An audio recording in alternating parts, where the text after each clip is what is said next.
Those of us that are continuing our oral history are blessed. What we shared, that was told from way back. Many, many years ago, my great uncle asked my grandfather, "How long have we been here?" He relayed a story about carrying a way of life as Ts'qescen, the Blackfoot-speaking people. The prairie region was dominated by the prairie grizzly bear. The prairie grizzly bear said, "You have to make treaty with everything in this prairie land. The animals, the birds, the fish, the water, the hills, the rocks. They all live in beings." He said, "I will move to the southern region."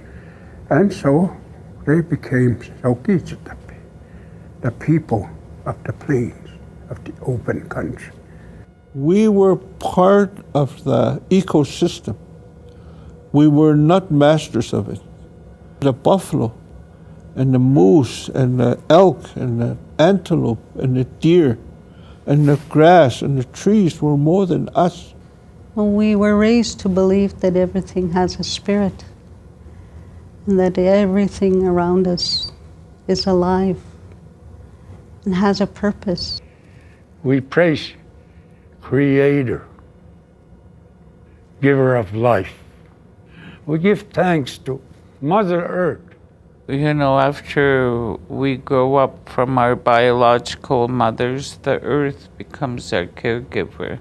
Everything that we need is there. And we're supposed to honor the Creator with all our life. And we're supposed to look after the gift of the land that He gave us to live on. For us, the land tells us the story. I mean, it's just story after story. Oh, this happened here, this happened here, this happened over here. McKinnon's the story is not be the old man standing with his bow and his elbows on this side. That was how our warriors pictured the landscape. All the tributaries run into the bow. It's the mother of all water that flows through. People came there, they asked, "What's the name of this river?" They said, "We cut our bow from the choke cherry trees. They're strong and powerful. We named this river the bow, Iinomaahka." I was born and raised in a road allowance, a strip of land that the farmers didn't want and the government didn't have no use for. Métis were just out on their own. We didn't belong anywhere. In Treaty 7 territory, I'm accepted, I'm something, and I'm with my people. Because you're in the territory of your ancestors, no, this is home. Something that we pass on to our children and to our grandchildren. This land has to be acknowledged. The people that took care of this land for a long time have to be acknowledged. You know, at least find the truth about us. I'm a residential school survivor, but it's up to me to have courage and go back and learn the ways of my people. The elders will say, I pray that the young people will not forget the Creator. The true acknowledgement of the land every day. We honor our ancestors by acknowledging Treaty 7 territory. We acknowledge the Treaty 7 nations, the Piikani First Nation, the Siksika First Nation, the Kainai First Nation, the Stoney Nakoda First Nations, and the Tsuut'ina First Nation. We acknowledge the ancestral territory of the Ts'qescen, the Blackfoot Confederacy, and the home of Métis Region Number 3.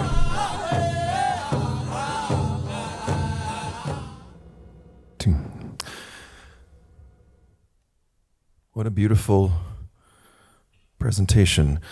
It's my big honor to be here today, and I would like to start off this meeting of minds and bodies with a piece in honor of the namesake of the gigantic 6-lane asphalt artery that runs north-south through Calgary. Now, I researched this at the Calgary Library, and we all know how trustworthy the written word is. So I may have a number of facts wrong. This is a perfect place to do this piece. School me when this is done. Tell me where I've gotten it wrong. But I found this a very fascinating story. And when I mentioned at the end of this piece the barracks grounds downtown, those were the old Northwest Mounted Police barracks graveyard. Which, in case you were not aware, is approximately 50 meters behind this building. Crowfoot's nephew, Apigais, scabby dried meat from Gleason, well over 6 feet, lanky and lean, as thin as a crane. Nothing but disdain for the uniform and fence. On offense, your cattle, your horses, your rations, yes, and a large advance sum. Because I can beat these newcomers. I can run. Legend says he would seek revenge for injustices, spirit over sea, mechanical carnage, the fastest man of his day, reveling in endless delay. A crooked syndicate chained scabby dried meat to Deerfoot for the professional racing circuit. He tied the record mile, beat champions from abroad, Stokes from Birmingham, Irvine from Ottawa. Big wins written up in the New York Sporting News. He stole blankets from a homestead and was refused a pass off the reserve by the Indian agent. Judges bribed, races fixed. Deerfoot, disillusioned, quits. Legend says he would seek revenge for injustices. Spirit over sea, mechanical carnage. The fastest man of his day, reveling in endless delay. Fighting, drunkenness, theft, the Blackfoot have been left with nothing to do, no recourse, no food. And Deerfoot, still a hero, is mean. Friends and wives fear for their lives. 2 years a fugitive for his continuing crimes. The one-time great runner is tackled by a constable after 9 miles. The sentence is light, but repentance is wielding an axe in a settler's house. Deerfoot contracts tuberculosis in custody, dies at 33. Without consultation with relations, buried in an unmarked plot on the barracks grounds downtown, and in 1974, honor the renowned foot racer with a raging 6-lane prairie displacer, again with no prior discussion at all, against Blackfoot protocol. The angry spirit of the runner will prevail and curse the souls that stall and crawl and rattle and roll and cascade out of control down Deerfoot Trail.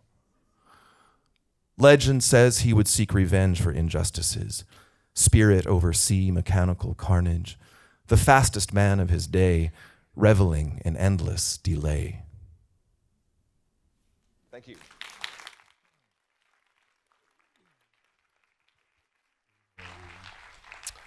So before we begin this evening, I just want to invite Jackie Bromley to open us up with prayer.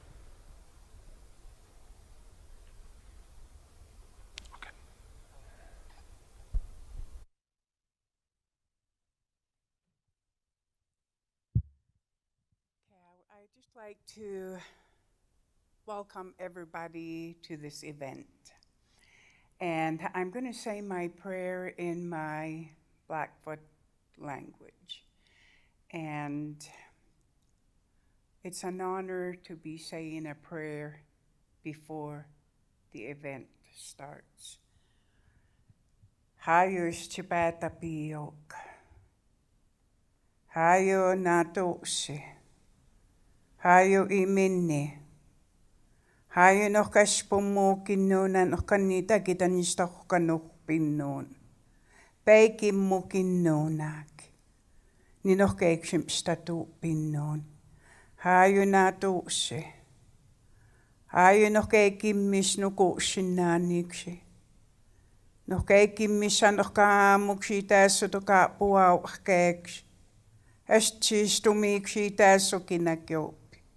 Hayo istipeta pio, kimini, and okitakoka istroke spinnon, no christroke innonak.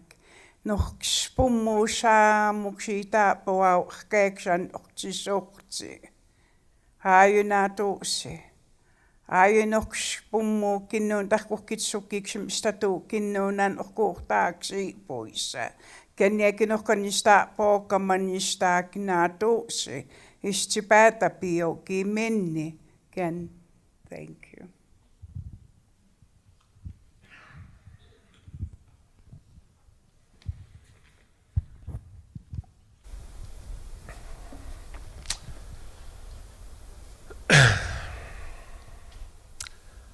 On June 30th, 2017, Jessica Bolduc Anishinaabe from Batchwana First Nation and Executive Director of the 4Rs Youth Movement, along with a group of Indigenous and non-Indigenous young leaders, occupied Parliament Hill in an effort to make the presence of Indigenous communities known amidst the Canada 150 celebrations that were to take place the following day. They proceeded to set up a teepee next to the main stage, and instead of being welcomed to partake in the day's festivities, they were met with violent force. Some elders and young people were taken into police custody. Where they arrived in peace with medicine and other cultural items in hand, they were met with aggression and negativity. An underlying statement of the Indigenous experience we all know too well in this country. Jessica explained that she became very well aware of the danger she was suddenly put into. Not only did she have her own safety to think about, but she was also in the company of elders and a group of young people. At any moment, someone could get hurt, she could lose her job, and a wide range of other things could have resulted in this act of solidarity. And then something shifted. For whatever reason, their message was heard and they were granted permission to set up their teepee for the day's festivities. At the 2017 Calgary Foundation Vital City event, Jessica shared this image of that day and these words in response to the incident. Polarities, paradoxes we move in fluidly between, stumble through or avoid altogether. Sometimes I suppose it is easier to look across borders rather than having the courage to meet in the middle. On every border there is an edge. The edge is rarely a comfortable space. It requires us to explore new heights, face the fears, uncertainties, complexities and hypocrisies of our existence so that we can reach new understandings about ourselves and the borders that we artificially create in our communities. Change being a hard experience, not always accompanied by positivity, most often accompanied by pain and struggle. Moving to the edge of that comfort to a place of discomfort. In the forest, certain plants and animals thrive in these ecosystems, in these edge spaces. We have them in our communities.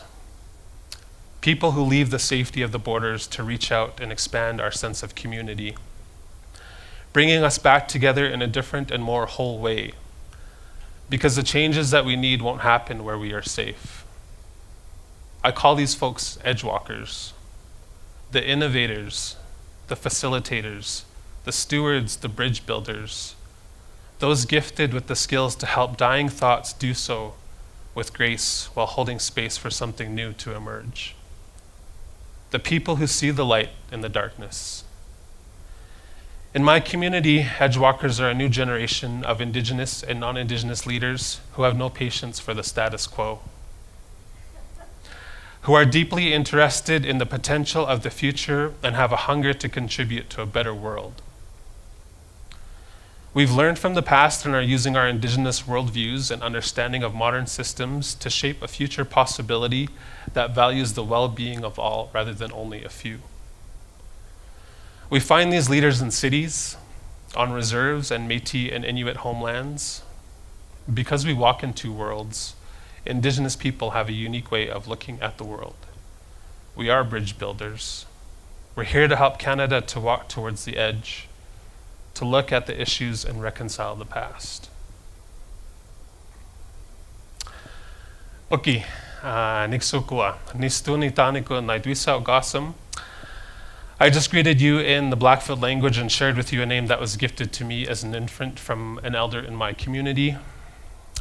Good evening, my friends and relatives. My name is Tim Fox. I'm originally from the Blood Reserve. It is a part of the Ts'qescen Blackfoot Confederacy and located 2 hours south of McKinnon, Calgary. My family comes from the Edgewalkers, many children's clan, and I'm very proud of where I come from. I am also honored to lead the work of change in the space of truth and reconciliation as Director of Indigenous Relations with the Calgary Foundation and co-chair for the Circle on Philanthropy and Aboriginal Peoples in Canada. Our focus this evening is on community connection, strengthening relationships with Indigenous communities. An area I am obviously very passionate about and equally excited to share in the launch of our most recent impact report. Indigenous culture is rooted in oral tradition, and you will notice we have incorporated this theme of oration and storytelling throughout the night. I want to thank Kris Demeanor for sharing that story of Deerfoot to kick us off. And I also want to thank Elder Jackie Bromley for opening us up in prayer and inviting the Creator into this space. In just a few moments, we will share context behind the Philanthropic Community's Declaration of Action, followed by an overview of our latest impact report. Then I will moderate a discussion of stories with invited guests on the journey of reconciliation as they share from their hearts and their minds. We are hoping to also go beyond the borders of this room and raise awareness by using the hashtag Edgewalkers within your social media platforms throughout the night. So on that note, please put your phones on silence. I'm very honored to introduce a fellow Edgewalker and our first speaker tonight, Kris Archie. Kris Archie will provide a deeper introduction of where she's from, but she's very passionate about heart-based community work and facilitating positive change. In her own words, "My lived experiences as a mixed blood woman, mother, and community member informs my desire for inclusion, accessibility, and justice." Kris is the Executive Director of the Circle on Philanthropy and Aboriginal Peoples in Canada, an open network to promote giving, sharing, and philanthropy in Indigenous communities across the country. In all her roles, Kris works to transform philanthropy and contribute to positive change by creating spaces of learning, relationship building, and activation. On a personal note, I am very honored to work closely and learn from Kris as co-chair of the Circle. And in your language, Kris, I say Ts'qescen. Thank you for traveling here to be with us this evening. Please help me in welcoming Kris.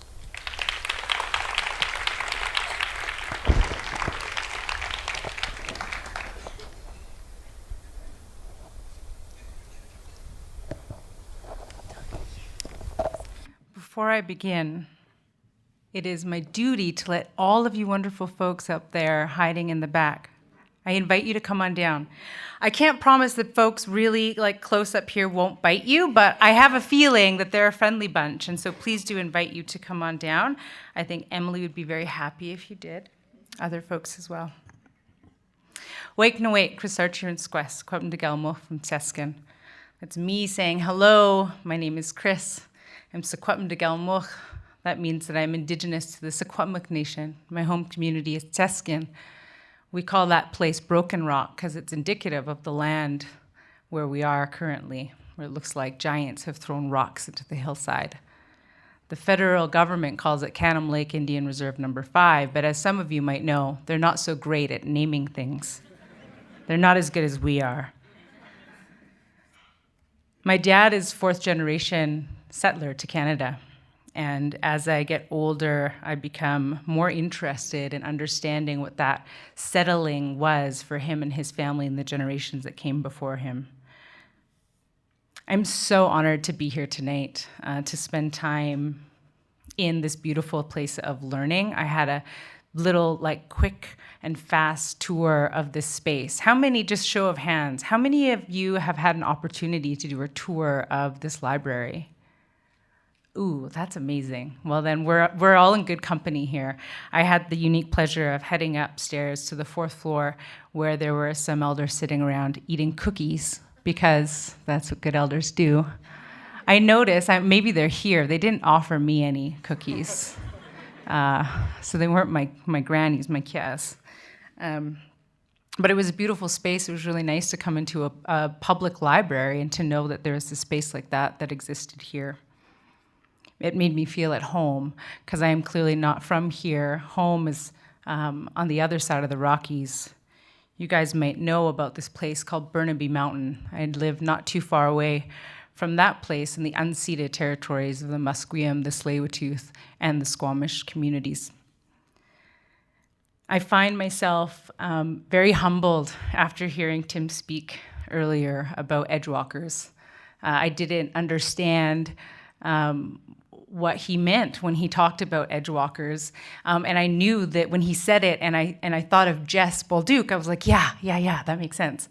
I didn't consider myself that until he made some mention towards the possibility of being the kinds of folks who try and do with grace some change making. I've never been called an edge walker, but I have been called a shift disturber. So I feel like it fits. It fits. One of the things that I get to do with the Circle on Philanthropy is invite non-Indigenous folks, settlers who are white and those who are racialized, into lots of opportunities for coming together and for having conversation and for learning together. And one of the things we often do at the beginning of all of our events in a practice and a demonstration of solidarity, and to kind of loosen up a little bit of the fear that we can feel sometimes in these spaces of difference, is we invite people to introduce themselves in small groups, usually just in groups of 2 or 4, and we invite them to answer these questions. What is your name? Tell us what you know about where your ancestors are buried or cremated. Share with us the traditional names of the land where you live, work, and or play. And it's really quite amazing to notice what happens to the energy in the room when people who are predominantly strangers start to have that conversation. What usually happens is there's some nervous giggling. There's a lot of apology. Folks are very anxious about not knowing their own history in lots of cases, whether they're Indigenous and they don't know because of the impacts of colonization, or they're settlers. And there's a sense of guilt and or shame, either the knowing or the not knowing, about their connection to the real history of this country. In addition, what starts to happen is connections start to be made. Suddenly, you realize that your grandparents grew up in the same place, or maybe your family came to Canada under similar circumstances, fleeing war, fleeing civil disruption in other countries, maybe displacement. Folks recognize that their coming to Canada isn't always by choice. There are people who are in our country as refugees without the ability to return home. So connections are made through the nervousness, and it's because we invite an opportunity for individuals to share a little bit about who they are, less about our titles and less about the organizations that we work with, and more about the humanity that connects us all. So before we invite people in, we often will send them this link that says, don't worry, if you don't know where you live, work, or play, it's okay, because there's this thing called Google. And if you Google, you might be able to find it out. And if you're fortunate enough to live, work, or play in a place where you already know the traditional territories, then you're invited to learn another name, another place name, another Indigenous community where you might go for a cabin, you might go fishing, you might spend holidays in different kinds of places, not just in Canada, all over the world. You're invited to do this. And so with that energy, I feel required as well, as the best as I can, to always acknowledge the traditional territories of the people that I'm visiting in. And so here I go. So I understand this is the lands of the Blackfoot Confederacy, which is made up of three communities: the Siksika, the Kainai, and the Piikani.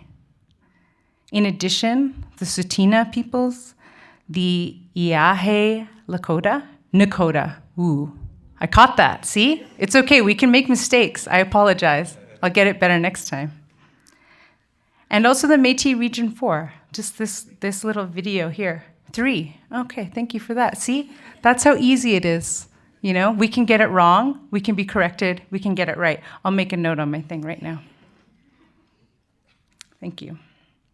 So I'm really honored to be in this time and place with all of you. I'm gonna pay attention to my time. So, Tim said a little bit about the Circle on Philanthropy. You can Google us, you can find us online. I feel like what excites me most about the work that I get to do with the Circle on Philanthropy and Aboriginal peoples in Canada, I know it's a long name, I inherited it. Again, some folks just aren't great with naming, so we just call it the Circle. So, the Circle on Philanthropy is a member-based organization. It has a national scope, and our members are made up of 2 primary audiences, the Indigenous charitable sector and the philanthropic sector. And so when I say philanthropic sector, most people think, ooh, yeah, community foundations, private trusts, corporate foundations, right? Yeah. That is predominantly who our membership is. And I'm really lucky to work with an audience of folks who have self-selected to be the kinds of organizations who want to work, who want to think, and who want to do differently in their connection between what we call settler-created philanthropy and Indigenous communities and grassroots organizations. How many of you here, when I say the word settler-created philanthropy, have a bit of an idea of what I might mean? Yeah, nice. That wasn't very many hands, so I'll humor the rest of you. So when I talk about settler-created philanthropy, what we're talking about is wealth that's been created on the backs of and on the lands of Indigenous peoples, with the recognition that that's not something that happens only here in Canada, that in fact it happens all over the world, and it still happens to this day.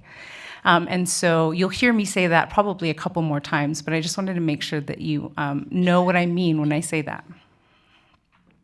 So we're a member-based organization, and we really, there's all kinds of nice things on our website that talk about what we do, but I think what's important for me to highlight is less about the what and more about the how. Because for us, you can be busy doing all kinds of things, but the quality of how you're doing your work is the kind of thing that really transforms relationship and connection. And so we spend some time in what we call relational skill building. So if you are in settler-created philanthropy, I guarantee you, whether you are a donor, you care about relationships, and you care about leaving a legacy in your name to honor your family and/or a legacy of generosity for the people to come, for the generations to come after you. If you are a staff member in a philanthropic organization, you likely know how important it is to build quality relationships with grant makers, with other philanthropic organizations, and other grantees, right? Like, this is a sector that knows a few things about relationships. But the thing that we're talking about is the idea that to build the most transformative kind of relationships, that we must do it in a way that feels a little differently, that actually that the relationship doesn't lead to a transaction, that we transform our connection to one another first and foremost by understanding our relationship to self. How is it that we can be in relationship, in really good relationship of any kind, without an understanding of who we are, of where our power and privilege shows up in the world? If we can't have a conversation about our social location, about how it is that class, how gender impacts the way that we are showing up in the world. And so we invite people to be really thinking thoughtfully about being in right relationship to themselves and to their maker, however they consider themselves to be made. I consider myself what I call the creator's most creative expression. Therefore, I have an accountability to do well with the expression that I've been given in this life that I'm living. In addition to inviting our members, both from the Indigenous charitable sector and from the philanthropic sector, to do work about understanding who they are and how they're in right relationship to their maker, we want people to start transforming the conversations they're having around their kitchen tables. We have a range of family foundations and intergenerational givers, and we invite them to think about the legacy that they're leaving by the seeds of conversation and by the seeds of values they're planting in the children and the grandchildren that they have influence with, and or that they're thinking differently about how to ensure that they're learning about Indian residential schools. They're learning about the continued legacy of racism and discrimination, not just for Indigenous peoples in this country, but for other racialized folks in this country, is not something that their kids or grandkids are learning about when they're in their 20s or their 40s or their 60s, like some of the folks who are our members. Right? So what is the sense of responsibility that you can take towards ensuring that the next generation and the generations that come after have a different sense of understanding and accountability? That's an important question that we invite our members to consider. And also, I don't know about you, but I think most families has slightly racist Uncle Rob or like inappropriate Auntie Ethel, and you just spent Easter with them possibly, and they said all kinds of atrocious things. And you might have blushed and stammered. You might have got like really angry and frustrated and said things. You might not have even gone to the family dinner because you thought, oh, I can't do this. One more time, I can't do this. I beg of you to do it. Because you know what? If we can't have these conversations around our kitchen tables, if we can't have it over dessert and at birthday dinners, if we can't find a way across difference to be civil and to be curious and to suspend our judgment and to think about how to stay in relationship about something that we're all just learning, then we're in big trouble. We're in really big trouble. So I invite you next time Robert or Ethel says a thing, sorry in advance if there's anyone here named Robert or Ethel, this is not personal. If you're feeling like it's about you, then that's your problem. I can chat with you later. But I haven't met anyone named Robert or Ethel yet, so don't take it personally. In addition to the work that we do to invite folks to think through self, relationship to self, and relationship to family, we invite folks to think about relationship to community. This is why we ask this question about where do you live, work, and play? Because when we're connected, when we have a sense of belonging and we know that our aunties are watching us, we behave. At least I do. I don't have any aunties here tonight. I might meet some. I might create some new aunties in the space. I'll still be behaved because there's a microphone and there's a camera. But typically, I'm not so as behaved. If I'm not feeling a sense of community, if I don't feel like I belong, I have no accountability, right? And so it's important that we learn to identify and name the communities that we're connected to, the communities we volunteer in, the communities we drive through, or in the case of Deerfoot Highway, that we're stuck in traffic in. It's important to understand where we live, work, and play, and it's important to know about the place. It's important to know about the lands that you're in all the time. The land can teach us so much. And so it's just a gift to be able to think about how we stay in relationship, how we stay accountable. And so when we have a sense of belonging through community, it moves us to a sense of accountability, right? We behave better. And so with members, we invite folks to think critically about who they call community, and does that community call them theirs? You know, do you have a sense of kin with your community? Does your community all vote the same way? Does your community wear the same clothes? Does your community all attend the same church? Does your community all speak the same language, and do you look all the same skin shade? These are the kinds of questions we want folks to be open to answering. Because how do we learn to be accountable to the kind of future that we want to create if we're surrounded consistently only by people who look like us?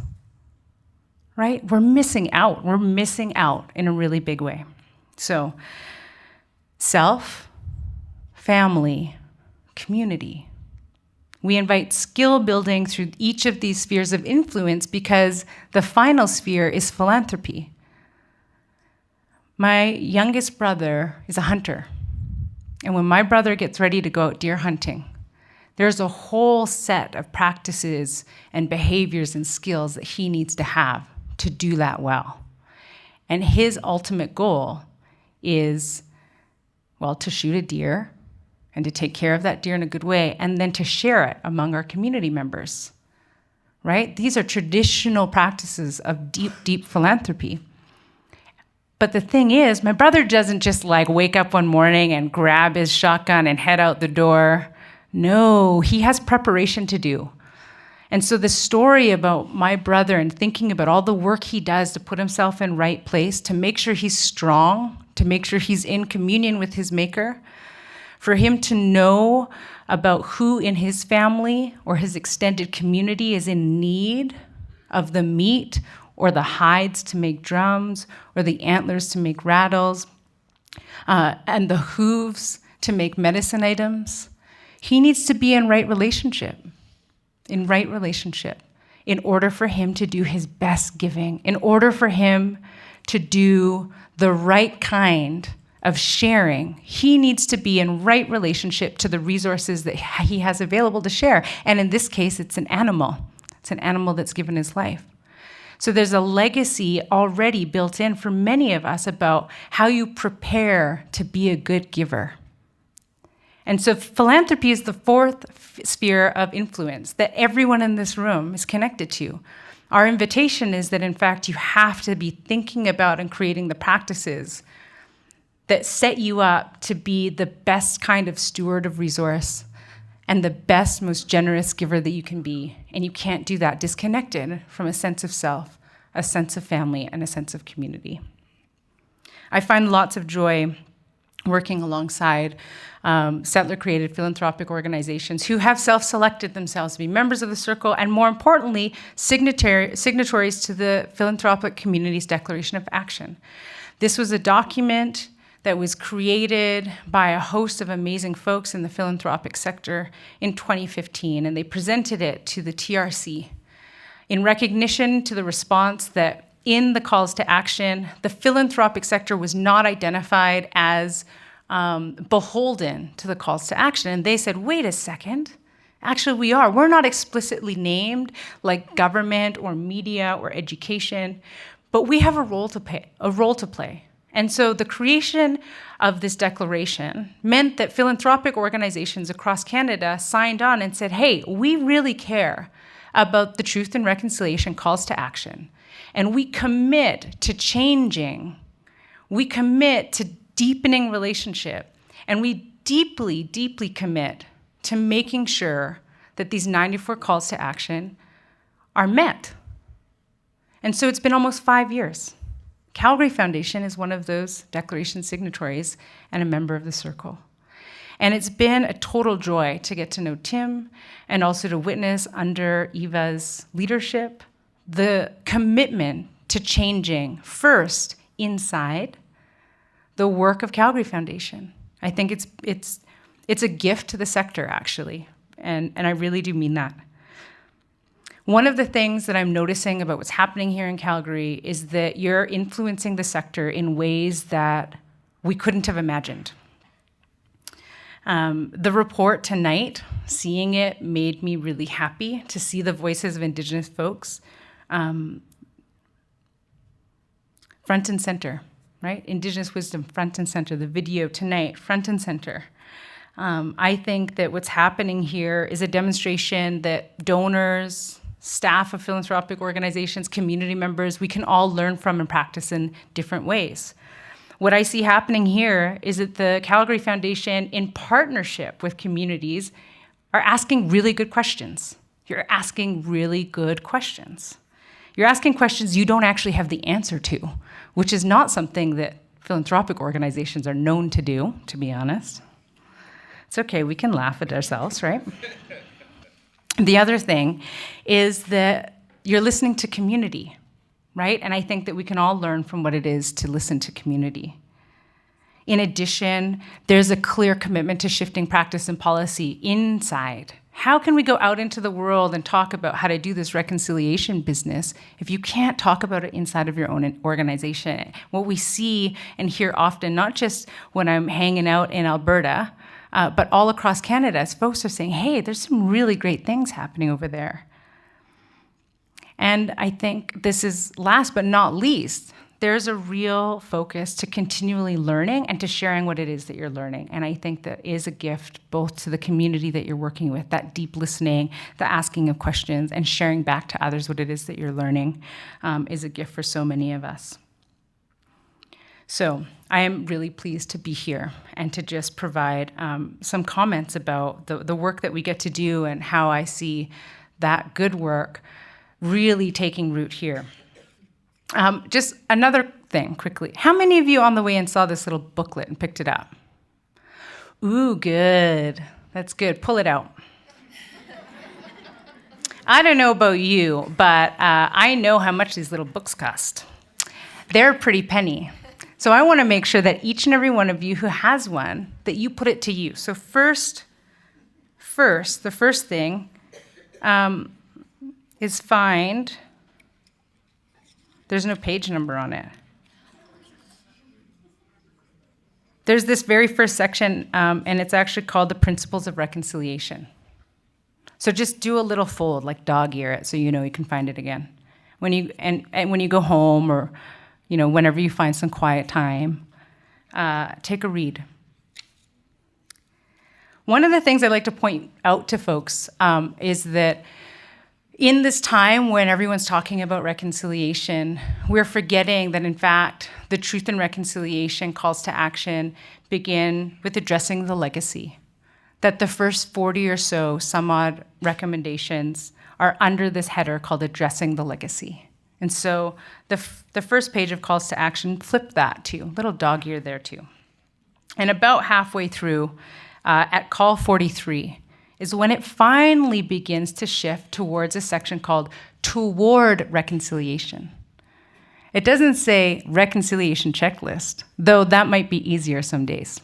It says toward reconciliation. There was a recognition that this was not something that could be checked off a box. There was a recognition that, in fact, it's not something that you kind of do and then you're done. That this is a movement, toward reconciliation. And finally, towards the very end, the UN Declaration on the Rights of Indigenous Peoples, which is the underpinning foundational document to the Truth and Reconciliation 94 Calls to Action. If you care about truth, truth-telling, truth-listening, if you care about reconciliation, these are actually the words that you need to know. You need to feel these. You need to recognize that they also should be the underpinning for the way that you can show up and be in a different kind of relationship in the work that you're doing in the world. So make use of these beautiful little booklets. I keep them in a couple of places around my house, and I always have one in my backpack because I am finding more and more whenever I'm in a conversation and someone brings up reconciliation, I have no problem saying, ooh, what call are you talking about? What call to action? Oh, you don't know? It's okay. We can look at it together. Oh, you want to do reconciliation, you don't know where to begin? Let's check out the UN Declaration on the Rights of Indigenous People. Because you know what? This is just a starting point. So I'll leave you with this. One of the things that we care often about is changing the ways that we do our work. And so we use this framework called H3 all the time. My board, I've got a couple of board members here tonight. They know this for sure. H3 stands for head, heart, hands. So I leave you with this. What more can I learn about? How can I stay more curious? What are the values that are going to keep me in this work, in these tough conversations for the long haul? How do I activate those values and keep them showing up again and again? And finally, what are the kinds of actions I can take to truly head toward a changing world, to truly head toward reconciliation? We need to be willing to dream into a future that doesn't exist yet, and we only can do that together, and we're all needed in that journey. And so I leave you with those questions, things to keep pondering, and if any of you think you have the answer to those tonight, I'll chat with you later, because I actually don't think you do. Because you know what? If any one of us has the answer by ourselves, we would be done this good work by now, right? So these answers we come to together. So thank you very much for your time. I get to hand it over to Matt Blough, who is the Grants Impact Associate with the Calgary Foundation, who is going to share with us this fantastic report and impact report for the rest of the evening. Thank you.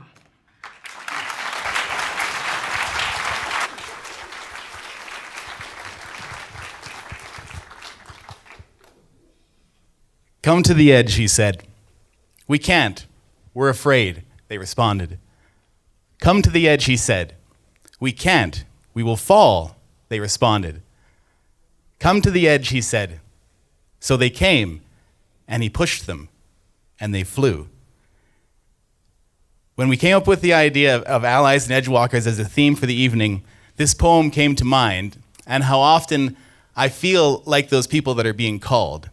That sometimes when you're called, you just don't want to go because you're afraid. It's unknown territory. You don't know what's going to happen. And then sometimes you get the guts up and you go to the edge and you stand there, and then you might fall. So again, you stop.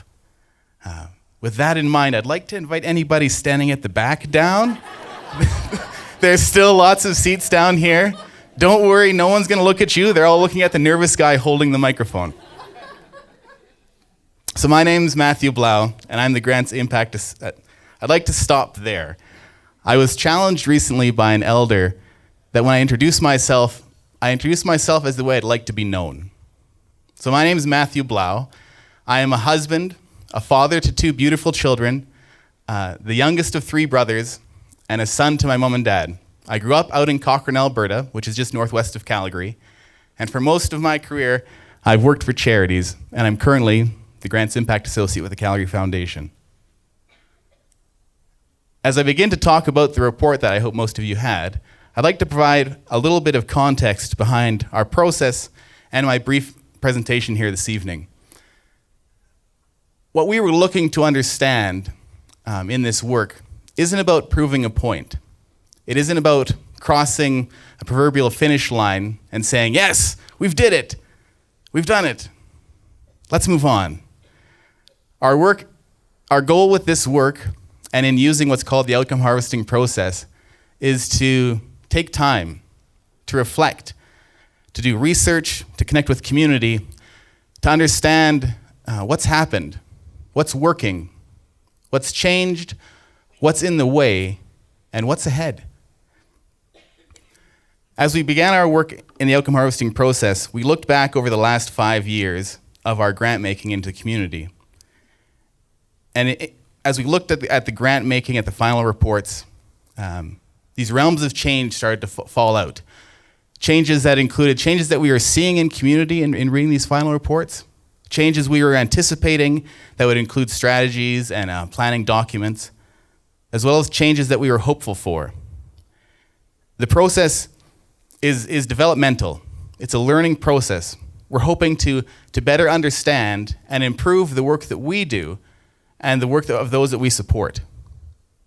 So as Tim and I and a few others worked through these realms of change, we started to form up questions, questions that we want to dig deeper into. And as we worked through the outcome harvesting process, a very important part of the process, and is at the bottom of the circle here, is going back and checking with others. So we had stacks of research. We had read lots of reports. We thought we were very smart. And we went out to community to see how right we were. And we were hosted by Elder Casey Eagle Speaker in a half-day discussion in a circle gathering that was open in ceremony to discuss our findings. And that is where our findings were substantiated, as the official term is. Who uses index cards anymore? I'm not too sure. And community helped us to generate further discussions. And the involvement of community in our discussions is instrumental in validating some of our findings while correcting others. We maintained that open discussion in the report that I'll be discussing just shortly. And as well, we reconvened this community not too long ago to record in audio and video so we can have it in perpetuity. The first question we looked at was, in the last 5 years, what has changed for Indigenous youth in the Calgary and area community? Our initial research pointed towards the idea of mentorship, of one-to-one mentorship with Indigenous youth being a super effective thing that youth need to have in order to make this transition to adulthood, transition from First Nations into the city. And we took that to community, and we learned that it's much deeper than that. That it's not just this simple one answer, well, we need to give more money into mentorship programs.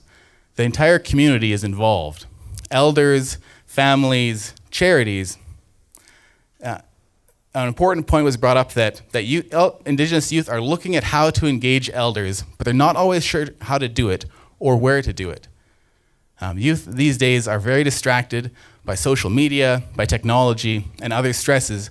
We need to reach youth where they're at. One of our community participants said that when they have trampoline nights with their youth, they'll invite an elder along just to be there. I'm not sure if they get on the trampolines or not, but they're there to answer any questions, just to be there, to kind of break down those barriers where you're worried about if you're doing it right or not. The work that's happened in the last 5 years is helping Indigenous youth to create a strong, proud, and healthy sense of identity and belonging. Our work moving forward needs to look at the holistic, human-centered approach to supporting Indigenous youth, not just looking for kind of the best program to support, but in supporting the person as a whole person. That efforts of the elders, community, and the charitable sector have improved high school completion rates, and increased the number of youth who are self-identifying as Indigenous. Our second question was looking at what has changed in the last 5 years in the charitable sector. How are charities reacting to documents like UNDRIP, like to the TRC calls to action? And one of our findings is that there is an increased engagement and role for Indigenous communities in how charities are developing their programs.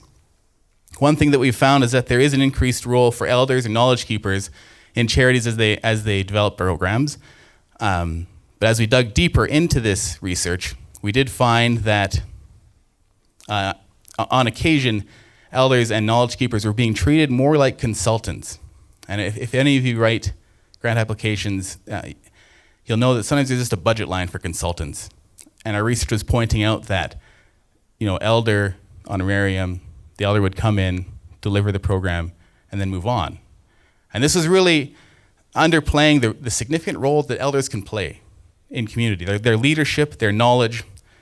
We need to move beyond just that transactional relationship, and that's one of the quotes in our impact report that you'll see. That we need to develop a parallel system of thought between Western ways and traditional Indigenous ways of knowing, so that we can build better relationships and have better programs from the charitable sector. Another realm of change that we saw with charities, and this is more with funders and with grant makers, was in how we are accepting applications and final reports. And this is moving beyond just the traditional written application and written final reports, and opening the way for oral applications and oral final reports, breaking down those barriers to access to funding. And that's something that Calgary Foundation has done recently. We're accepting oral applications and oral final reports. Another important fact is to look at the questions that we're asking to make sure that from an equitable standpoint, the questions are fair and accessible. Next, and for the first time in our evaluation so far, we turned the lens on ourselves, and we looked at the Calgary Foundation and how it's changed its organizational practices in the last 5 years. Probably the most public-facing change that we made was the creation of the role of the Director of Indigenous Relations. And this was put together in consultation and cooperation with a group of Indigenous leaders in the Calgary area. And in 2017, the Calgary Foundation hired Tim Fox as our Director of Indigenous Relations. And Tim has been leading us on our own reconciliation journey. We've gone through context-setting discussions, awareness-building activities, and we're developing resources to share it in community, such as the land acknowledgement video that you saw earlier on tonight. And one thing that I'm really excited to share tonight is that while most of our outcome statements that we've looked at so far certainly came with their learnings, something that surfaced very early on was this idea that the Calgary Foundation is needing to integrate the medicine wheel paradigm into how we're making our grants and accepting our reports. Now the medicine wheel, this is the medicine wheel that's here in Nose Hill Park in Calgary, is a traditional paradigm about life balance. And when Tim and I were talking about how we could have a medicine wheel for Calgary Foundation, we thought about that we need to have this type of paradigm to guide how we're making our grants, to ensure that we're looking at the whole person, that the whole community when we're active in community. So we haven't developed it yet, but it's certainly coming up moving forward, they'll be looking to engage elders and knowledge keepers in how we build the medicine wheel.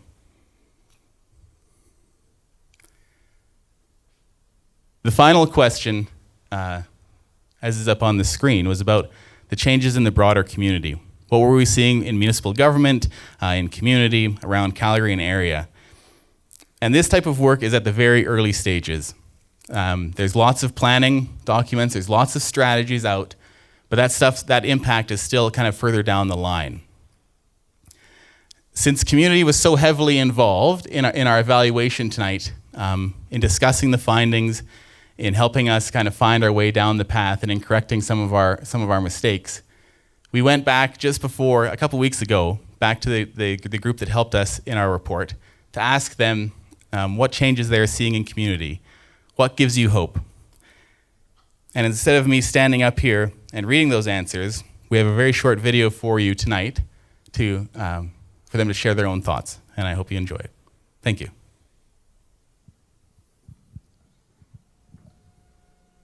What I am is a Kainai.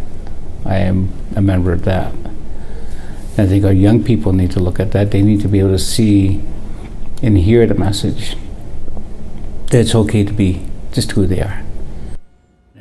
So I'm hopeful that the work that we will all be doing together will be work that sees results that are important. For me, results that are important are people having successful lives, having whole lives, and that being reflected in educational success, in health and wellness, and economic well-being as well too. And so that is and has always been what we strive for as a community, and I'm hoping that we will get there.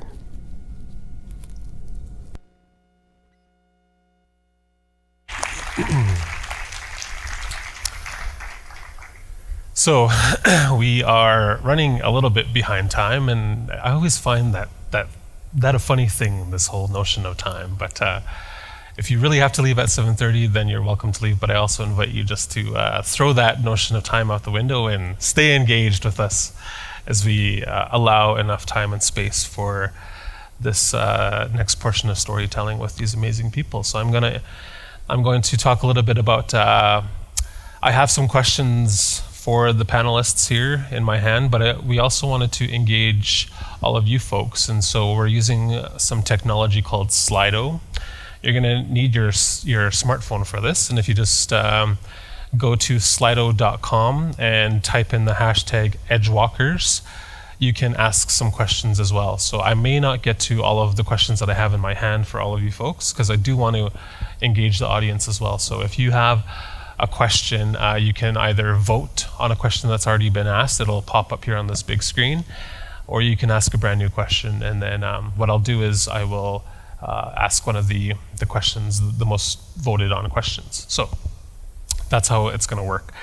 But before we begin, I just want to introduce in fuller detail the panelists that we have. I'll start to my direct left here with Rilee. Many Bears. Rilee is a 23-year-old athlete from the community of Siksika. He was presented with the name, and I might get this wrong, but I'm going to try, Iinomaahka, meaning running buffalo, during a naming ceremony while the Siksika Nation celebrated his achievements in running. Rilee competed in the 2014 North American Indigenous Games in Regina, Saskatchewan, where he won gold in the 3,000-meter race and bronze medals in the both 1,500-meter race and the 6-kilometer cross-country event. Later, he competed in the 2015 World Indigenous Games in Palma, Brazil, where he won the gold medal in the 8-kilometer race. In 2016, Rilee became the first Siksika Nation member to complete the Boston Marathon. He is currently training to qualify for the next Summer Olympics and is a volunteer on the Calgary Foundation's Doc Seaman Hockey Fund. So let's give it up for Rilee. Wow.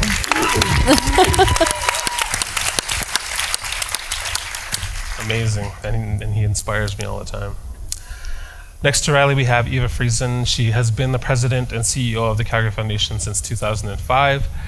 Prior to joining the foundation, Eva was CEO of the Calgary Health Trust for 4 years and had a 22-year career with the YWCA spanning 3 cities in Winnipeg, Yellowknife, and then Calgary.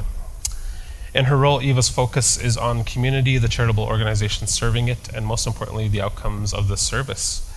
The who, why, and what of the charitable are what interest her most, and I can't help but feel incredibly supported by Eva's leadership in my work in the realm of reconciliation. So, welcome, Eva. Let's give her a round of applause. Casey Eagle Speaker is also known by his traditional name Sorrel Horse by his people within the Blackfoot Confederacy. He is a member of the Blough tribe in southern Alberta, the same community I come from. Casey has served on several boards such as the Native Women's Shelter, Ghost River Rediscovery, Four Directions Foster Parent Association, and presently sits on the board of Align, chair of the Wisdom Council for Alberta Health Services, and a number of advisory committees. Casey has also been working with Hull Services since 1998 as the Indigenous Resource Coordinator and has been supporting the Calgary Foundation and many of our initiatives, teachings, and experiences focused on reconciliation. Thank you, Casey. Welcome.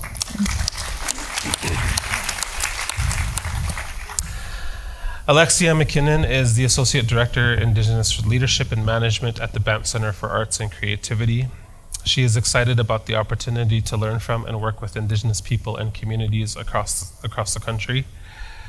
Most of her experience is working in the North, specifically with self-governing First Nations, government, and community relations. Each day, Lexi wakes up and cannot believe how lucky she is to be working in a place that promotes and nurtures 2 of her passions, the arts and governance. And I am so lucky to know and share space with Lexi as a board member with the Circle on Philanthropy and Aboriginal Peoples. Welcome, Lexi.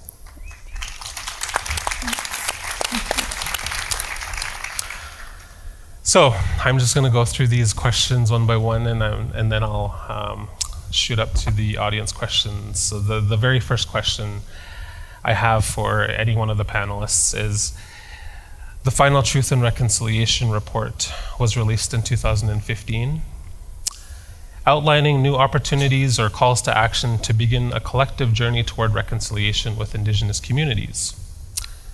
Since then, what have you observed to have shifted in the last 5 years, since 2015, in our community, and what gives you hope for the future? So it's kind of a 2-part question. What do you think has shifted since the release of that report in 2015? And I'm just going to open it up for anyone who's compelled to go first.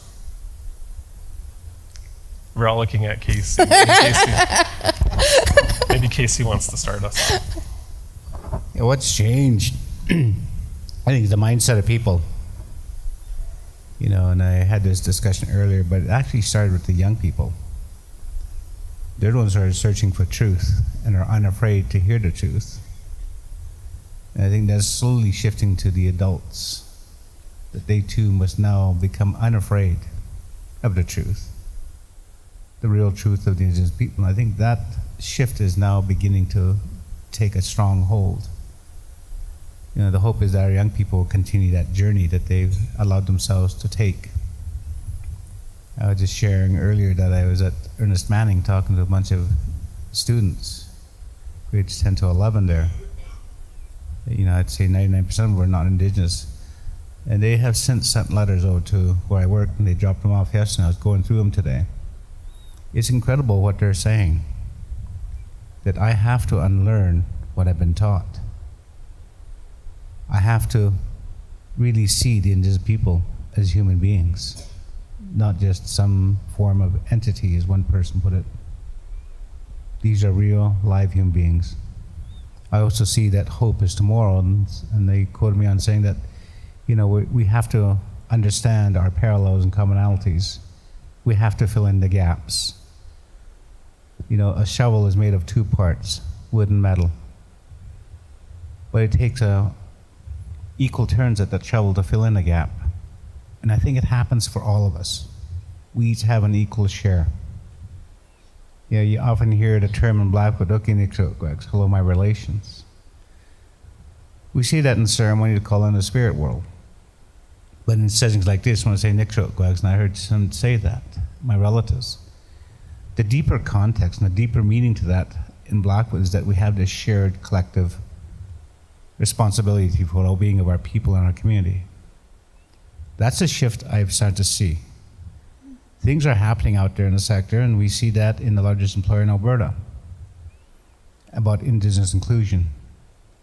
They're searching and are waiting for us to help them.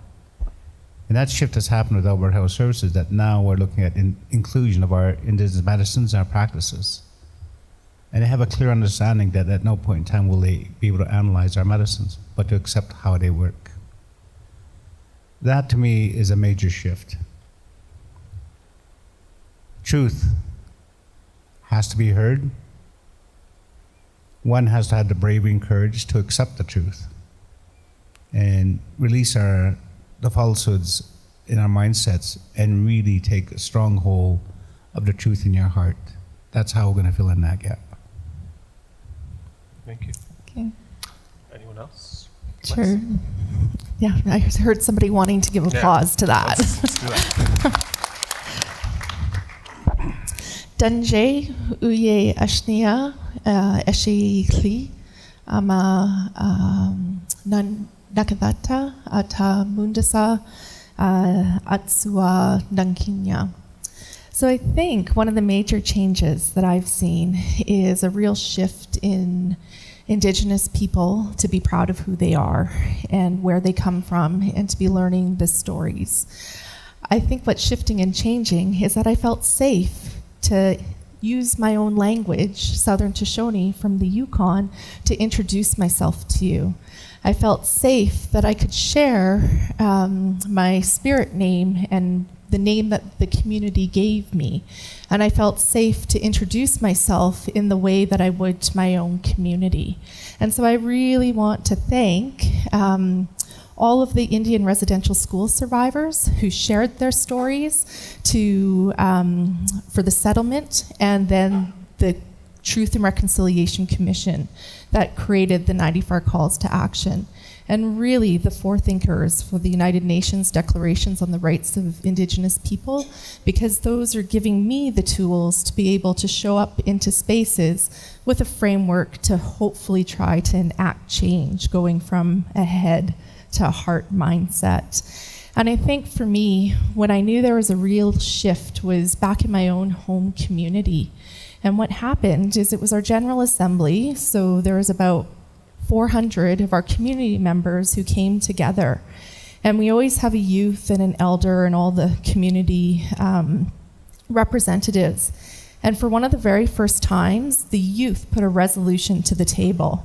The very first resolution that they put up was to enact regulations and policies within the nation to have reusable cups, just showing that their care for the land and for the environment.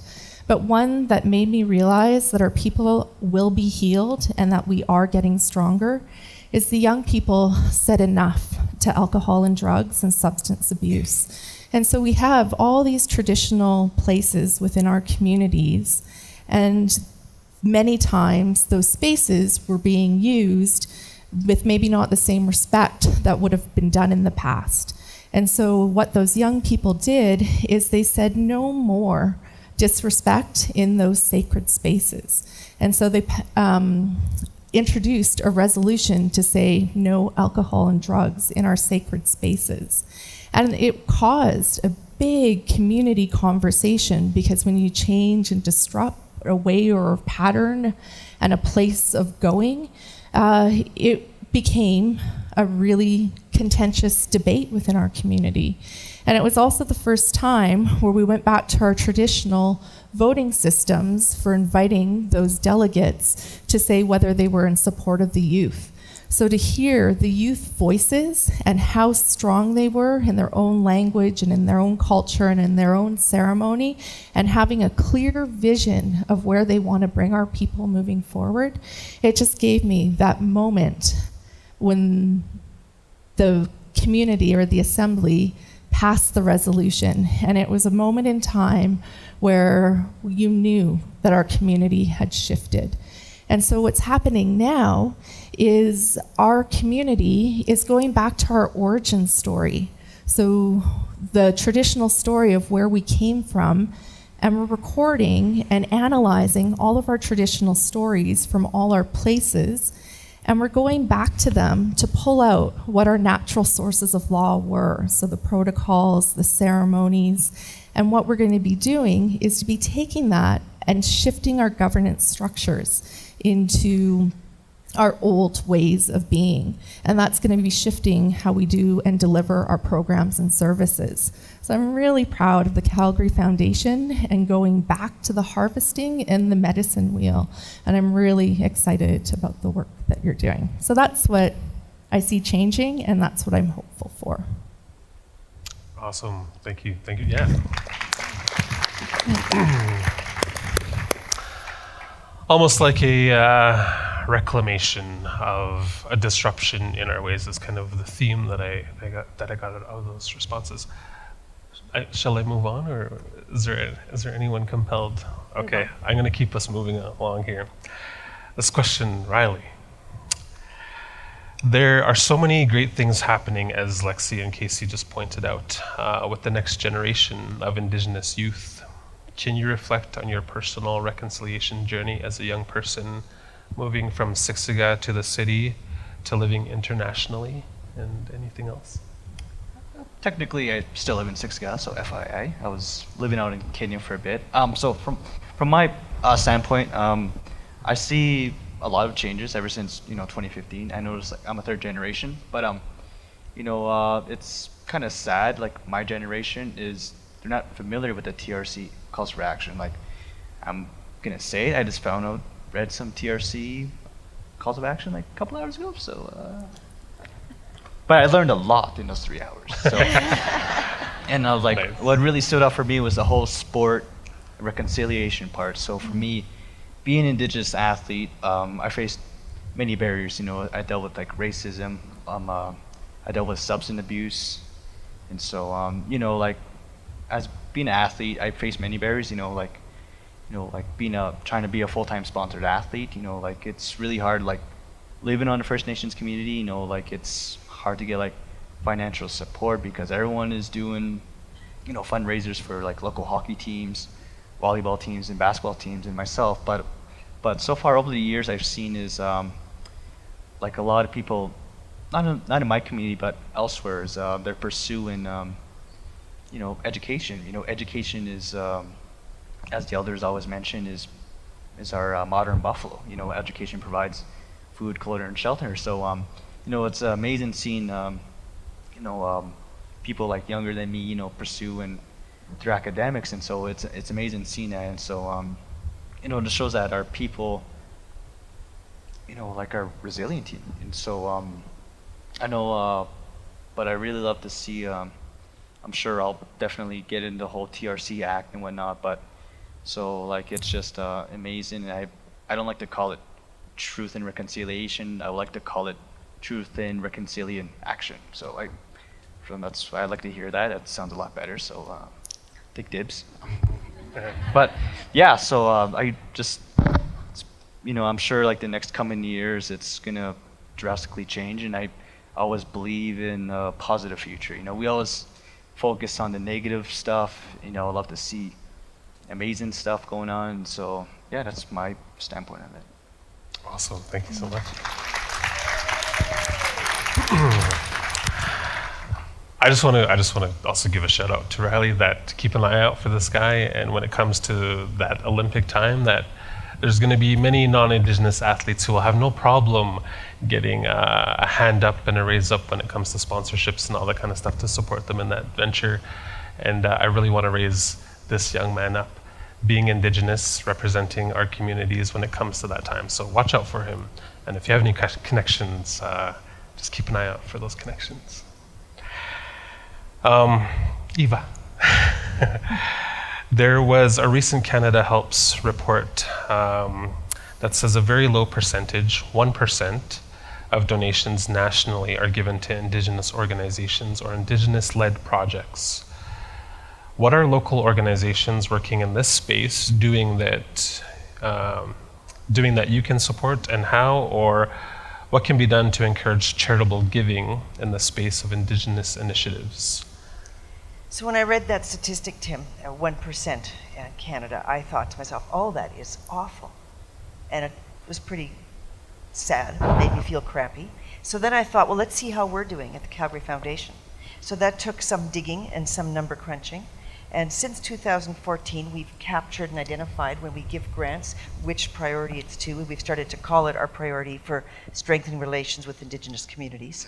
And so since then, we have given $4.6 million to that priority area. So that made me feel way better than Canada, the rest of Canada, at 1%. And then I said, well, hey, wait, how much is 4.6 million compared to everything we've granted since 2014? Well, you know what I discovered? It's 2%. So that I still thought, well, we're twice as good.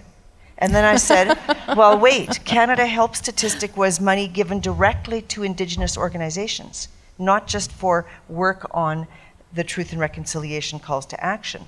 So how much would we give to Indigenous organizations? Well, you know what it was? 1%. So now I'm just like, Calgary Foundation is just like the rest of the statistic. So when you ask the question, how can we encourage more to be done? Calgary Foundation is committed. We've said it. We've stood up and proclaimed this is one of our priorities, and yet we're no different. So I'm the wrong person to ask that question. You know? But I asked myself, what then does it take? So I thought about, well, what could we do to up that number, both for ourselves and for all of Canadians who are giving philanthropy? And so I think about, we can do more of this sort of thing, raise the awareness. We can do more of, like our recent Spur magazine that profiled that beautiful story of Usay with the work with the young kids and superheroes. And we can lift that up. We can do more with our Community Knowledge Center to tell the needs about the organizations, Indigenous organizations that are serving. And we better do more ourselves with our grant making. So. Thank you.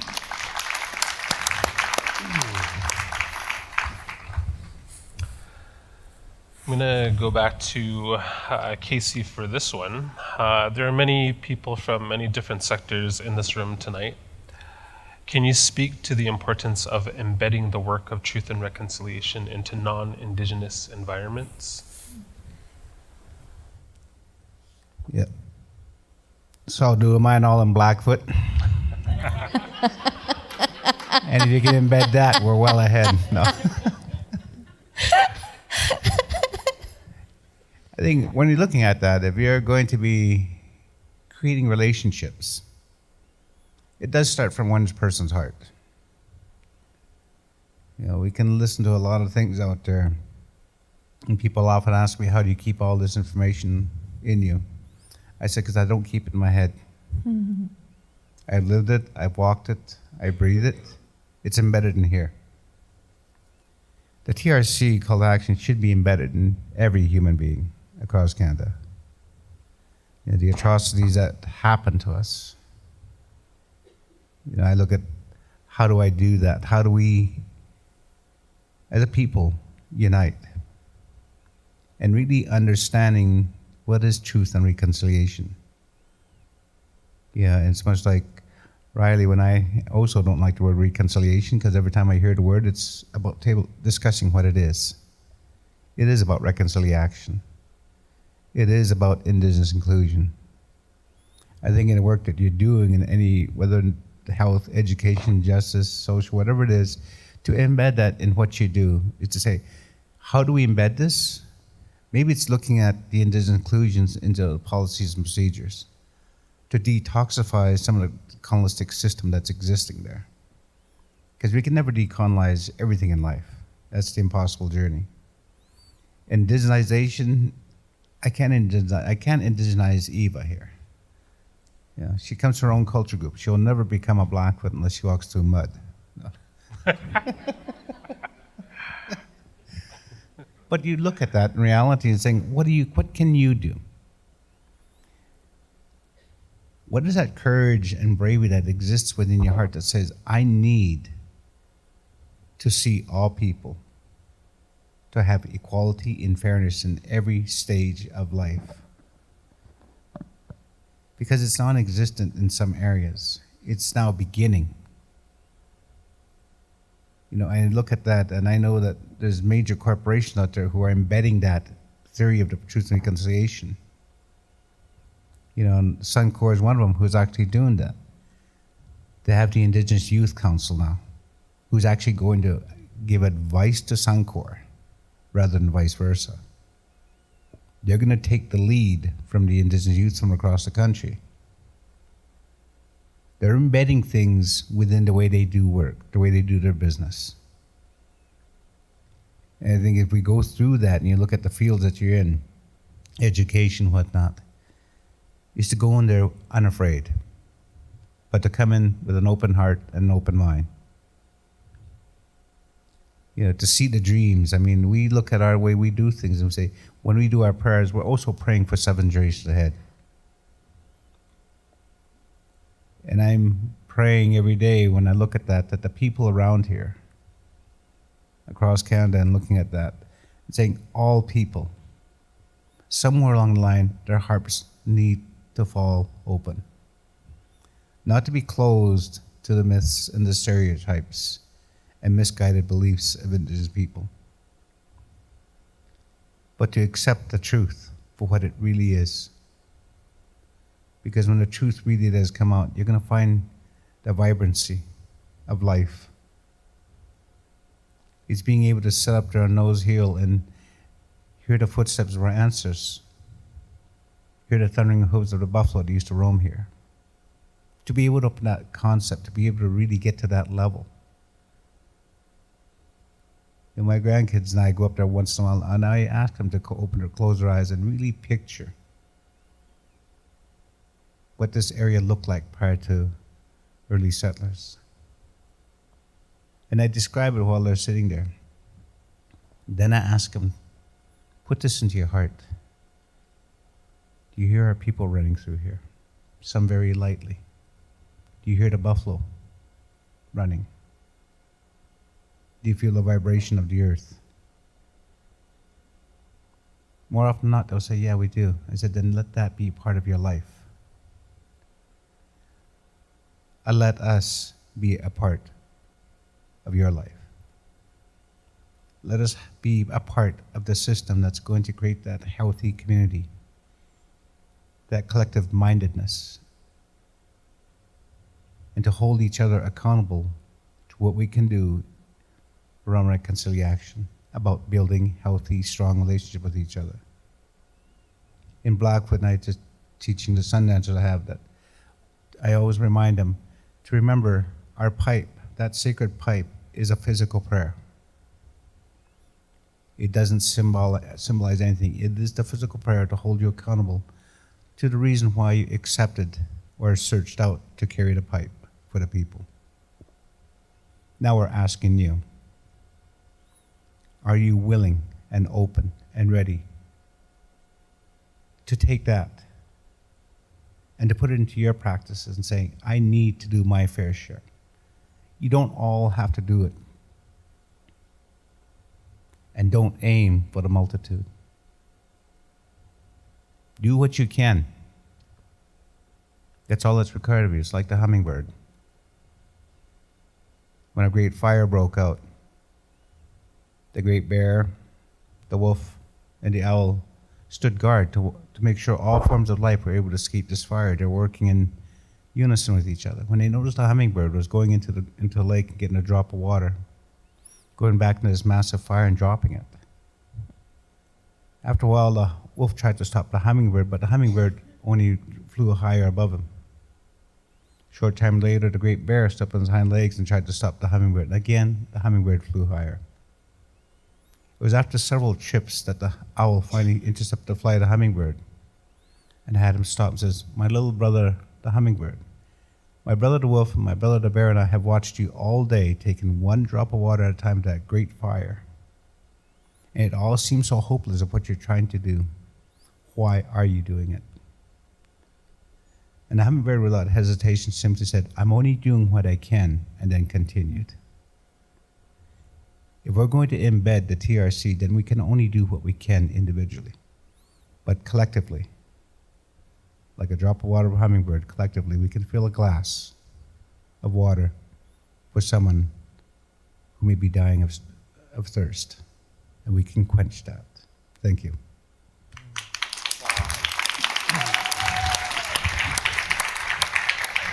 That was amazing. Thank you. So, being a participant of the Indigenous Leadership and Management programs at the Banff Center, Alexia, I want to go to an audience question here that asks, how can others build a change process into their work? What's a good first step to doing that? I know you've been amazing at creating some change at the Banff Center for Arts and Creativity, so can you speak to some of that? Oh, it's going. Oh, who's going to get the question after Casey? Oh, thank you, Casey. I think for me, the first grounding point is education and awareness. It's curiosity. It's inviting questions in, and it's about moving and trying to move the act of truth-telling from this place of the thinking mind to the heart mind. And also to not only shift it to the heart mind, but also to do it into the ownership of responsibility and knowing that one action is actually transforming the system. So in 2016, we held a Truth and Reconciliation Summit. And I think this is really the power of organizations who believe and invest. Calgary Foundation was one of the people who invested into the Truth and Reconciliation Summit. And we just asked a question: what would it look like to inspire an entire region to learn the shared truth of Canada's history and to move into the action of reconciliation? And so we gathered 365 people all to one space to ask that question. So the morning we spent in truth-telling. We then transitioned into inspiration of sharing stories around the country of people who were moving into the act of reconciliation. And then in the afternoon, we curated a dialogue for conversation and invited people to write down a commitment to one of the calls to action. And when we were going through the report, what we said, because there were over 3,000 Post-it notes of all these amazing ideas and 115 actual commitments. And so when we were going through them, we said if one of these commitments happens, then we have shifted the Bow Valley and the relationship of a shared history and an entire new valley. And I'm really proud to say that in the Bow Valley, the Vital Signs report just came out. And 87% of those who responded to the survey are committed to truth and reconciliation. And it's the #1 priority for those from the community of Morley, Exshaw, Canmore, Banff, and Lake Louise. And the call there is to ensure that we continue with education and awareness, cultural exchanges, and creating employment opportunities for Indigenous people. And so how do you do it? Ask questions, be curious, and learn and try to move it from your thinking brain into your love brain. Absolutely. And when you talk about, learning, I also talk about unlearning, because we have to kind of change what we have been taught as a country when it comes to this. And so it's about unlearning as much as it is about learning as well. And I think that comes out of those questions too. There's like amazing questions on here, but I'm just gonna skip right on down to the Rilee question, because I also want to know this as well and engage a young voice. So Rilee, have you noticed effective efforts towards reconciliation in sport? How can we work to decolonize sport and recreation for our youngest participants? So earlier, when I was, learning from the whole TRC Act and the Sports and Reconciliation Act, so I noticed what really stood out is bringing in awareness, racism in sport. That's a huge one. A lot of minorities go through racism in sport. It was back then, still to this day, and probably will be in the future. But you could deal with it in a positive way. Like myself, I dealt with in a positive way. I didn't want to go that negative, dealing with it in a negative way. So, I mentioned with the North American Indigenous Games, 2014, like that was my first and last time experiencing it. So, and it was, I wish it was someplace better.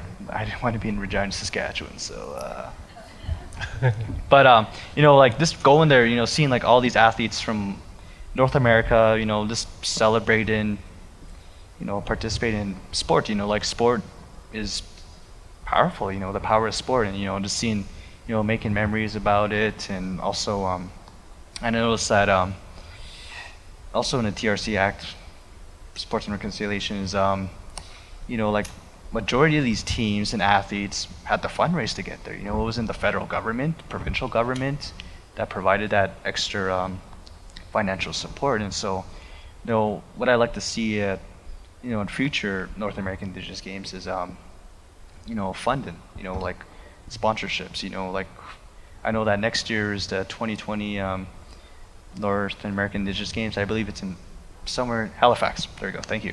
And I already see teams already trying to do fundraisers, and also that I was really disappointed that Calgary lost the bid. So I'm sure we got some people like yes, but I was my dream with that Olympic Games in 2026 in Calgary was I love to see First Nation athletes competing at the world level, and so I had this vision where these elite athletes will will get the proper training facilities, proper coaching, and also could be like cost free. And so like not only that, but also an elite sporting funding program or something. Like myself, struggling financially to get to that next level, like for training camp and whatnot. So, but like I do believe that things change. Like in the next, I don't want in the next couple of years. Like I want to I kind of want to see some action right now. If not, it's it's okay. As long as you try. But that's what I see the power of sport. It's also pretty much saved me. I was depressed.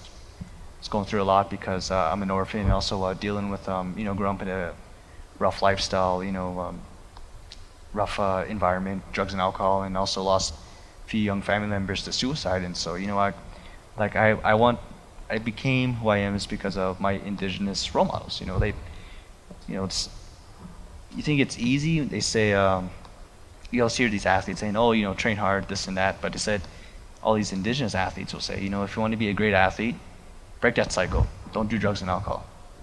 Be great, but people work hard. And so that's what I did. My greatest accomplishment is being a drug and alcohol-free youth. And so, that's my greatest accomplishment. And, like I want to break that stereotype. My brother, quit drinking, and also my siblings are doing that as well. Well, they're not into that lifestyle, but, I'm sure they won't be, and I'll make them. So, yeah, but,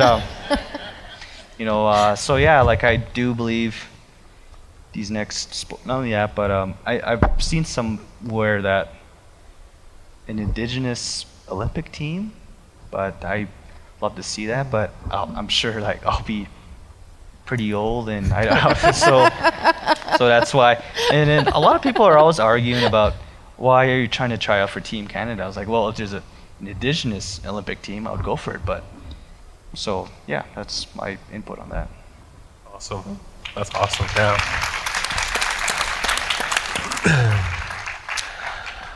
So, as part of my role, I've taken the team at the Calgary Foundation and the board of directors through some pretty heavy conversations, some hard truths, some deep dives into experiences that challenge the way we think and how we feel. And so that's why I'm going to direct this next question to Eva, because I know you've been embracing this element of truth-telling, and you've embraced this sometimes hard journey and hard conversations, and we've even had one-on-one conversations a lot of times about this work. So for this question, what is the responsibility of settler Canadians in the path to reconciliation, in your perspective? Wow, that's a heavy one. I think the responsibility is to listen to the truth And I don't think that ever ends, and we had that conversation recently. And it might be our nature. Someone said earlier, it's not a checkbox. I think Matt, you said it's not a checkbox. Okay, done that. Next step, which is maybe so much of our inclination might be. But it's a listen to the truth for the in perpetuity.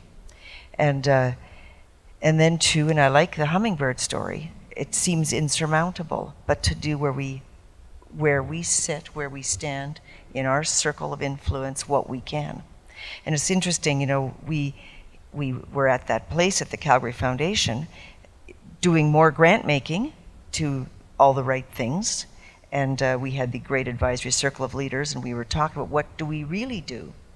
Well, it became apparent, you only can, when you stop knowing, then you gotta bring in more knowing. And so we hired you, Tim, and I remember you had the shortest job description of anybody in the Calgary Foundation. And it was to help us, the rest of us, the settlers, and some new Canadians in the organization, to think differently, to see differently, to know differently. Give us new eyes through which to see and a new way of knowing.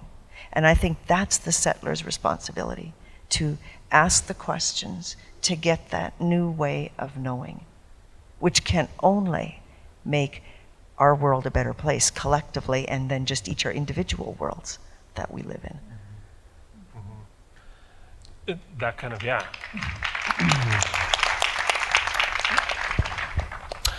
That segues sort of into a question that was asked by my brother from another mother, Evans, who was asking about the events and opportunities that the Calgary Foundation is developing. And so, absolutely, I've always been taught by people like Casey, even my own grandmother, Emma, the late Emma Manyfeathers, that if you're given pieces of knowledge and that knowledge is given to you, then it's your responsibility to share it. You can't hold on to that knowledge. And so with that, I'm excited to share some of the things that we're designing at the Calgary Foundation around half-day experiences on learning what it means to acknowledge the land, because that's actually a learned thing, an earned thing. If you haven't earned or built the relationships to acknowledge land, then you shouldn't be doing it in the first place. It's more than just reading off of a script.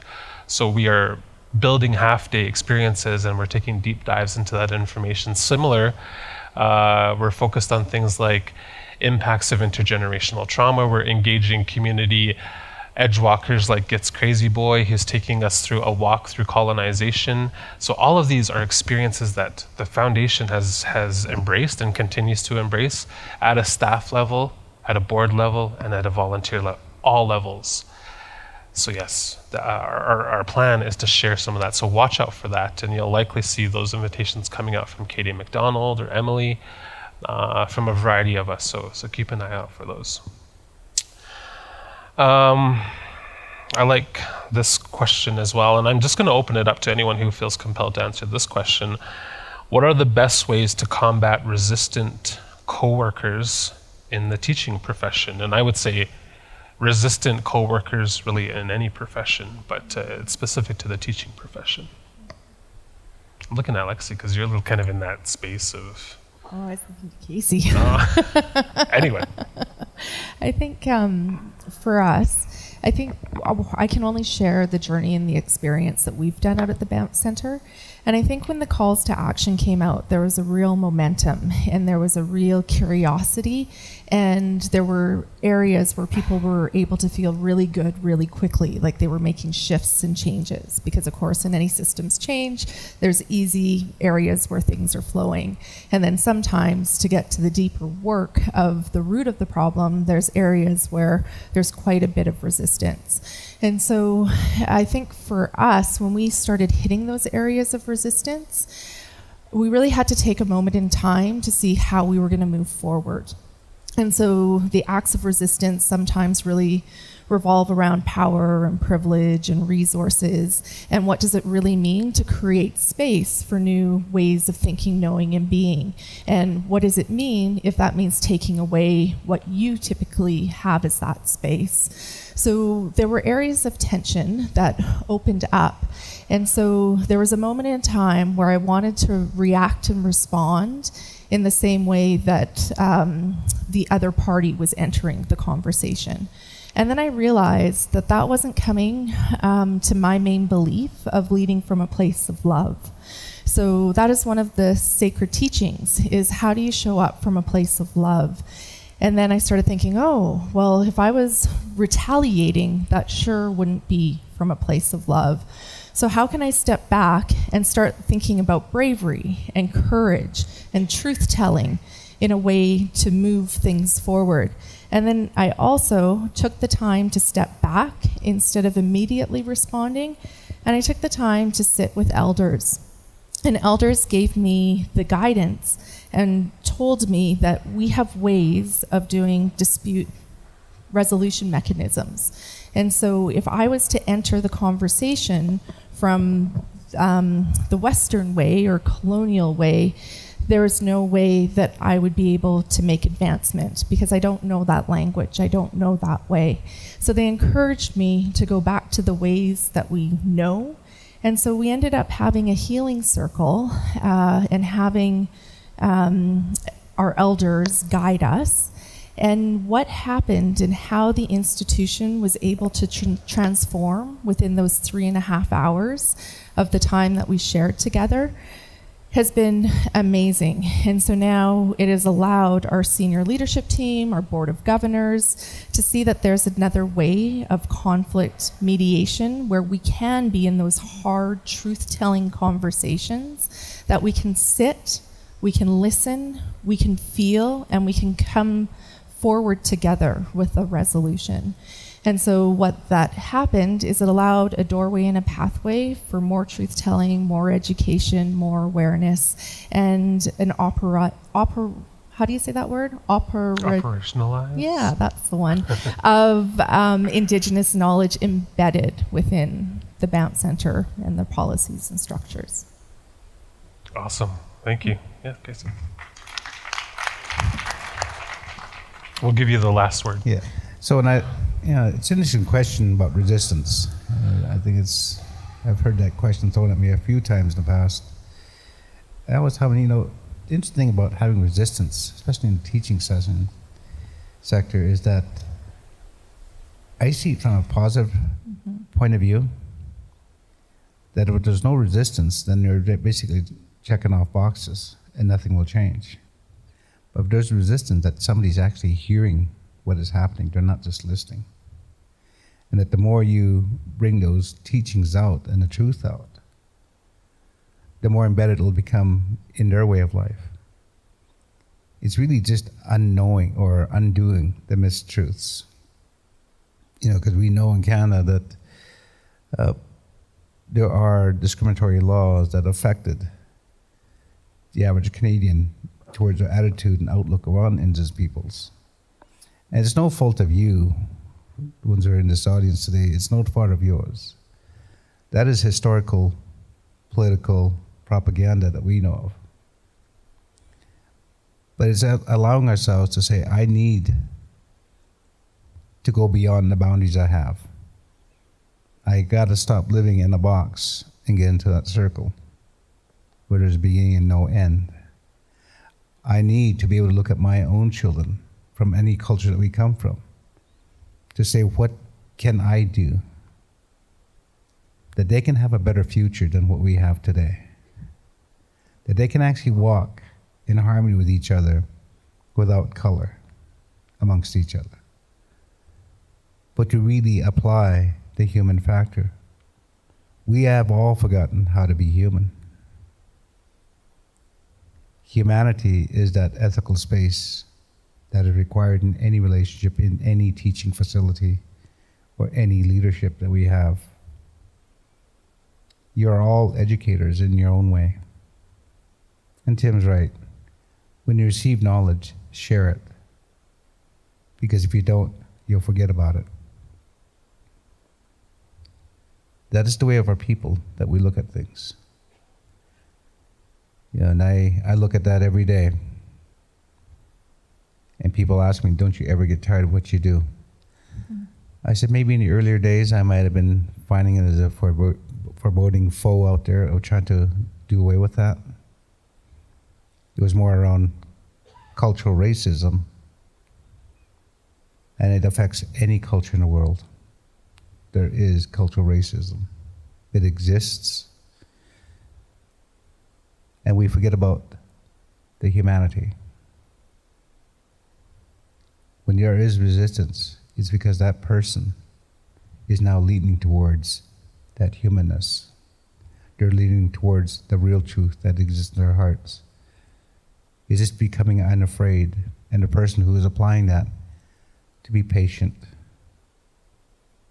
with a fair level of humility and humbleness. If we are going to make this world and Canada a great place, then we need a very healthy dose of humbleness and humility, because there is no one person, one culture and group that will ever have all the answers. We each have a drop in that. Thank you. Thank you.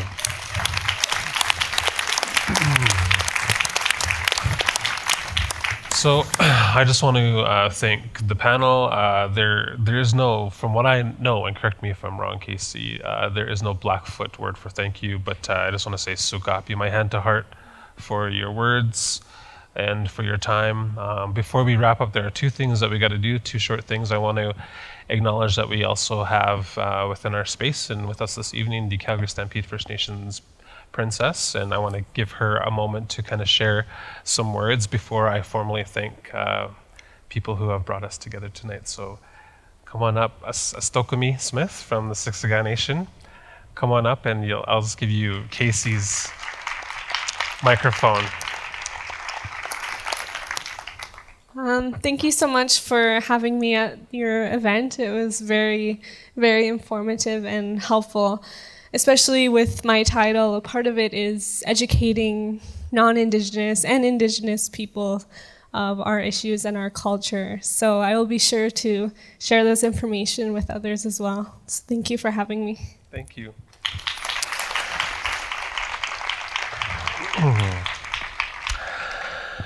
So with that, we're going to wrap up here. So I believe that stories are an important part of our collective journey within truth and reconciliation. If you let them, stories can have a profound impact on the transformation and decolonization of ourselves and the systems that we are a part of. I want to thank all the Edgewalkers who graced the stage tonight: Kris, Archie, Kris Demeanor, Elder Jackie Bromley, Elder Casey Eagle Speaker, Eva Friesen, Alexia McKinnon, and Rilee Manybears. Can we give them a round of applause?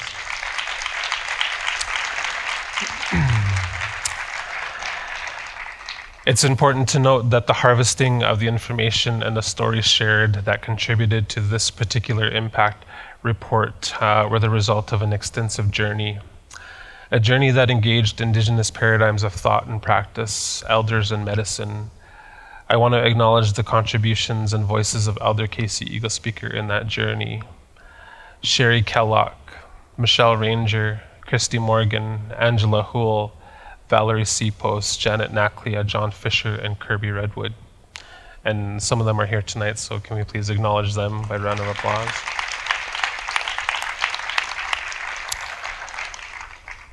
For their contributions and guidance in the creation of the outcome harvest. I also want to acknowledge my fellow allies and Edgewalkers at the Calgary Foundation, the small yet mighty team of colleagues who helped plan and put this evening's events together. Katie McDonald, Emily Natchgall, Janine Webb, Linda Ford, and Matt Blough. Thank you.